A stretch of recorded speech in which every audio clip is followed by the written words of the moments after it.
we are going to find out why there's a friendship recession right now. There are some studies that suggest, for example, that being without a close friend, being lonely, is as bad for your health as smoking 15 cigarettes a day. It's quite hard to measure friendships. What's the quality of that friendship? What's the quantity? When people say they have a certain number of friends, what does that mean? Does it mean how many friends they have on Facebook? It is difficult to get at this quantitatively. And also people, I think, are a bit reluctant to admit sometimes to not having friends. Yeah, I think that part's pretty huge. It's never sexy to admit you're lonely. It implies a lot of bad things, trait-wise, about the person who says it, except it's something that's so common and that I think truly everyone deals with in some capacity, that I'm surprised it's gone under the radar for this long. Loneliness is in some ways quite a stigmatized condition. And so actually getting people to admit to loneliness is something that social scientists really struggle with. I think a big question now is whether we're facing a friendship recession.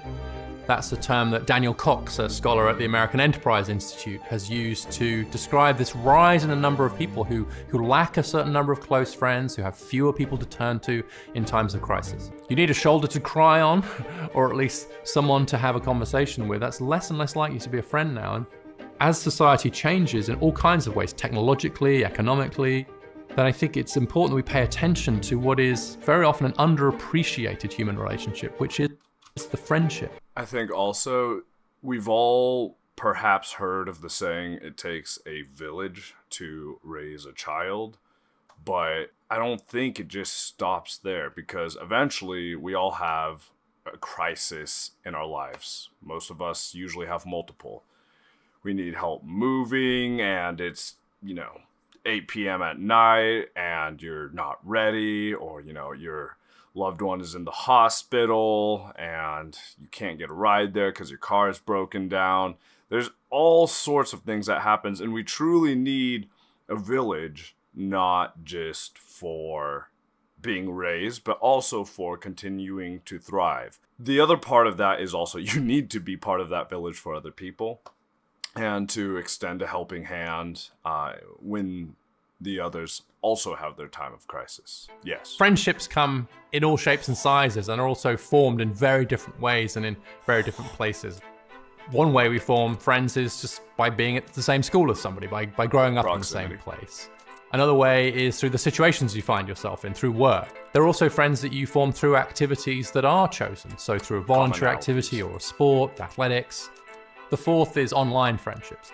Those are friendships that are formed through a screen or over the internet in one kind or another without necessarily ever physically meeting that person. Across human history, there's always been a tribal size, I think, to friendship groups, which is somewhere in the teens, say between 12 and 15 perhaps is a reasonable number to think about. And then there are close friends.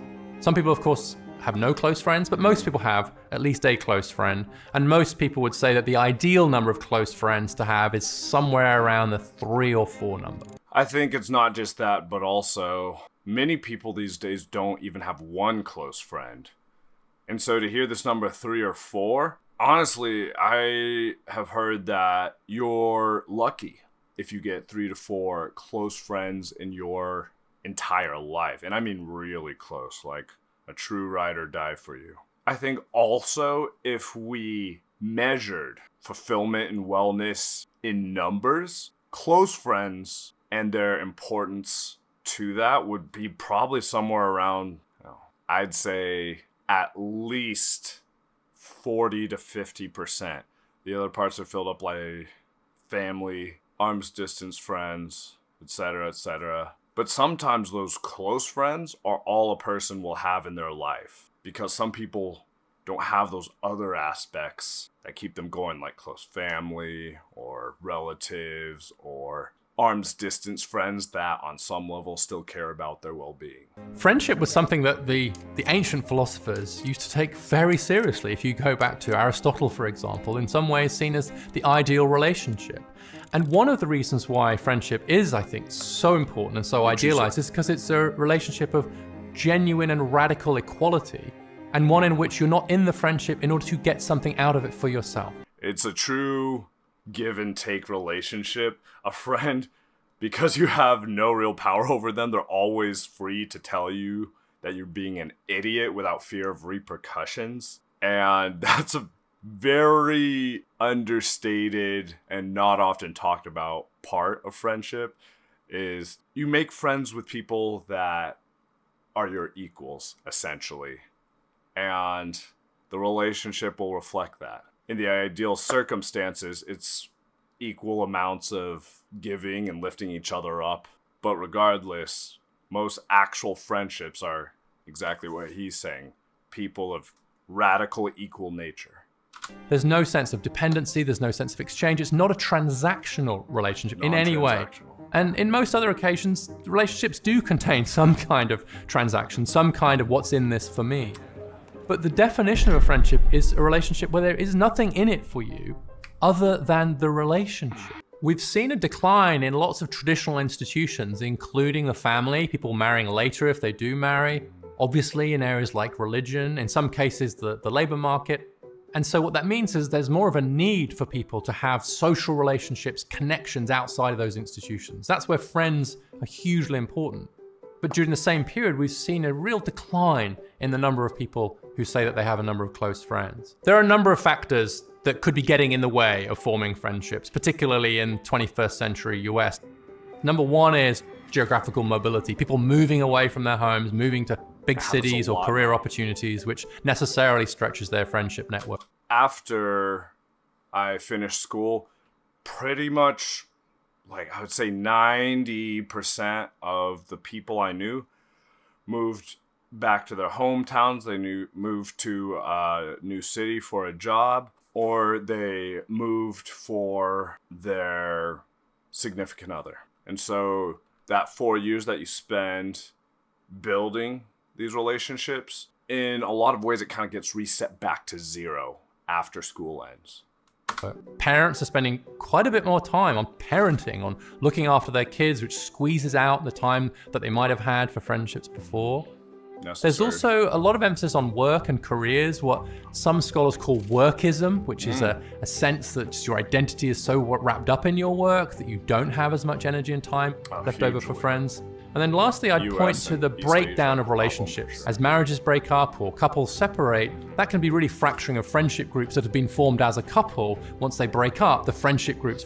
That is the worst. When you make friends with your significant other's friends, and then you guys break up, and you really get to stress test and see if you guys were actually friends or not, or rather, if it's strong enough for you guys to still continue being friends even after the breakup. Unfortunately, most of the time people have a pretty rude awakening when it comes to seeing who will take a higher priority in their friendship. They often get shattered as well. There are a few downsides to being without friends. One is lack of access to opportunities. It turns out that many people get a lot of jobs and opportunities and chances to go and do things through their friends. So friends do act as a communications information channel. But there are some quite profound effects on health too. Mental health and even physical health. It's not exactly clear what the causal relationships are, what's going on. But it is clear that having friends is protective of your health in various ways. And I think part of maturing is realizing where that ceiling and where that floor is. For a lot of people, they don't really take the time to introspect and figure out when they've been the happiness and with what number of people and what the depth of those relationships were. So for example, for myself, I found out that a lot of my mental health and well-being and happiness is very impacted by having or not having a lot of friends relatively close around that I can go see, or they can come hang out on, a weekend or a weekday or whatever. And that's something that I think especially the generations coming up are going to be challenged with, is actually finding where that floor is, where they can be happy with their social circle, because they spend so much time, I think, confusing real friendships made in person versus more surface level friendships that might appear as something more in their increasingly digital culture. So it's not just that being without friends can make you isolated in a sort of economic or a social sense, but it can also make you sad. And being sad, it turns out, is also bad in terms of your physical as well as emotional health. Today, 15% of young men say that they don't have a close friend. That was just 3% back in the 1990s. That's crazy. And so we're seeing a five-fold increase in the number of men who have no close friends. Back in 1990, almost half of young men, 45%, said that if they had to turn to someone in a time of trouble, it would be to a close friend. But now that's dropped to about 22%. And in fact, there are more men, about 36%, who say that they would go to their parents. And so that's quite a radical transformation in the social networks that we've seen, particularly of young men. The pandemic has been a sort of stress test for our friendship networks. Interestingly, there we see that it's women who've been most affected, with more than half of women saying they'd lost touch with at least some of their friends. Because with the boys, we were playing a lot of video games and honestly, probably close to every day talking to each other in small groups and communities, one-on-one.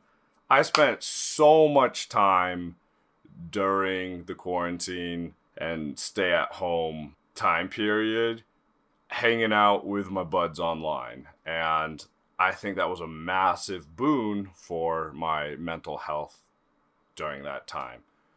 So this is anecdotal evidence, but I have talked to a couple of my other friends. Well, I mean, that's still anecdotal evidence, but I have a larger sample pool of guys that I've talked to who said they had a similar experience to mine during that.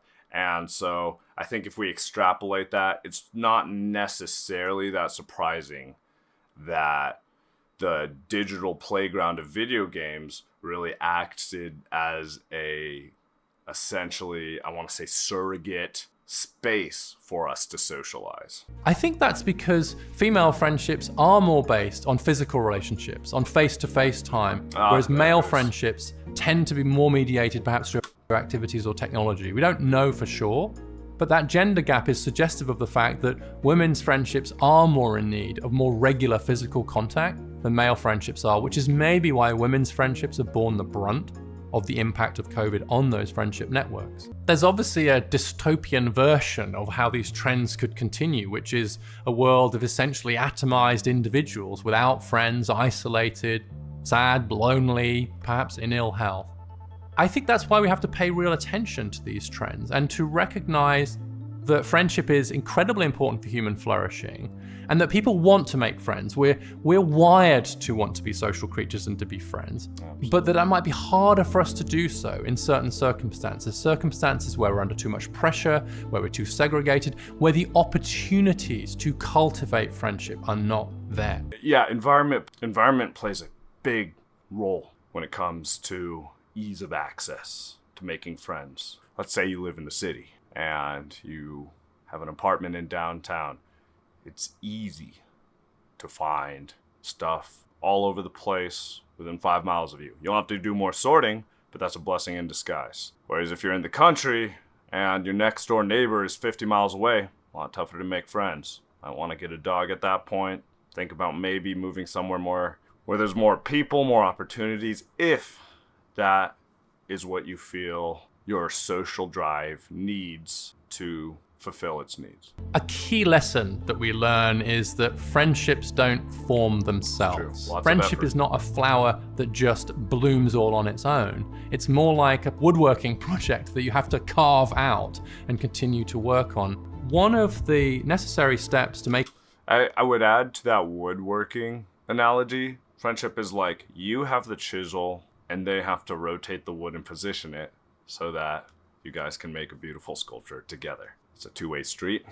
It takes two to tango. Making a friend is to admitting that you want to make a friend, to being open to that. And we have such this disdain for admitting things, right? But I think it's perfectly normal and healthy to admit that we have social needs, and when we're not getting them fulfilled, then it's okay to reach out and seek help, seek guidance on it, and to acknowledge to ourselves that we all need help. We can't do it alone. And life is always better when you don't have to go it alone. That requires a certain vulnerability. It requires you in some ways to reveal a need, a desire. And I think as we get older, there's sometimes a sense of shame that comes along with not having enough friends. And actually saying I need a friend is maybe one of the hardest sentences that any human being can utter. Absolutely. All right. That was a banger video by Big Think, The Friendship Recession, Richard Reeves. Okay. Oh, this one hurts my heart. First comment, it's not a decline in friendship, it's the monetization of our friendships. You can meet at restaurants and cafes, you can rent tennis courts, pay green fees, gym fees, etc. It's actually hard to get together without spending money. I felt that so much. Our culture has made everything transactional. I really hate that because there is a lot of need for third places and public spaces where you can just exist without having to pay for stuff.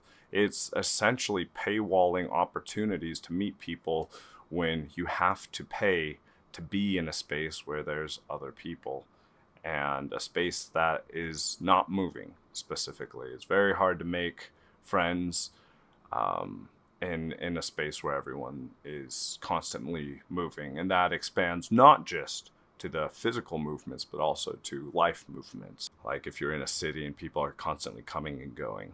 So yeah, I love that comment. That is absolutely huge. Let's see if anyone has something. I do like these suggestions. Hiking on a nature trail, walking around the neighborhood, getting together and doing a sketch together, an art project, making a silly parody video, go for a run, explore a new area, free library presentations, walking some dogs at a local animal shelter. I have heard about that too. You can volunteer and just spend time with the animals without having to take one home. I will say though, that for the most part, these ideas are more suited for people that are already friends or already have some built-in rapport together. I think it would be difficult for the majority of people to start making friends by going around and asking others to do these things with them. However, I might field test that. I might go out there and see if I can literally make a friend just by doing that. Okay, I have a good idea actually. Have to have a license to hike on trails. Also, the area is dangerous. Going house to house, but a lot of us do not own a house. Oh, that hurts. It do be like that. Too many people over, all the quiet rules and stuff like that. Easily report you for noise complaints. They do have social areas where it's up to $100 a day. Yeah, that is some BS. I have a couple friends that were in apartments where you had to pay to use the space.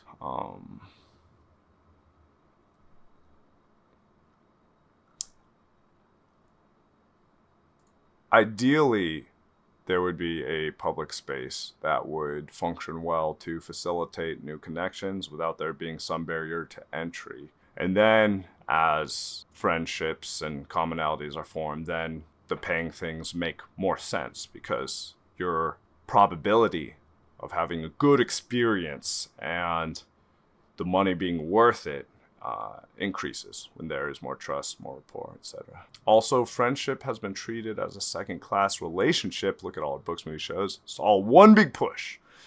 For romantic relationships, in whatever form they may be, you hardly ever see a solid friendship put forward as important or needed. If you have people who are friends, there's always a push to make them a romantic couple. Yeah, I really kind of hate that, but it makes for better media because the current culture is that friends just kind of aren't as important as romantic couples, and I would say that is largely true, except in some instances. The instances being, when, maybe you and your friend are on the outs, or you and your significant other are on the outs, and you need someone to fall back on, and maybe that other person is all you have. So I would say it's a situational pick for which one is going to be more important at the time. It's very situational and individual. A good friend from northern Iraq, Kurdistan, he told me that his father's met up with his best friend for tea and conversation every single day for almost his entire life. When my friend moved to Canada, he was struck by how intensely lonely and solitary our culture is. Interesting that this video didn't get into the cultural differences on this topic. It's a lot more normal from what I hear in other countries to just hang out for no reason, invite people to your home for dinner. And I just think that's amazing.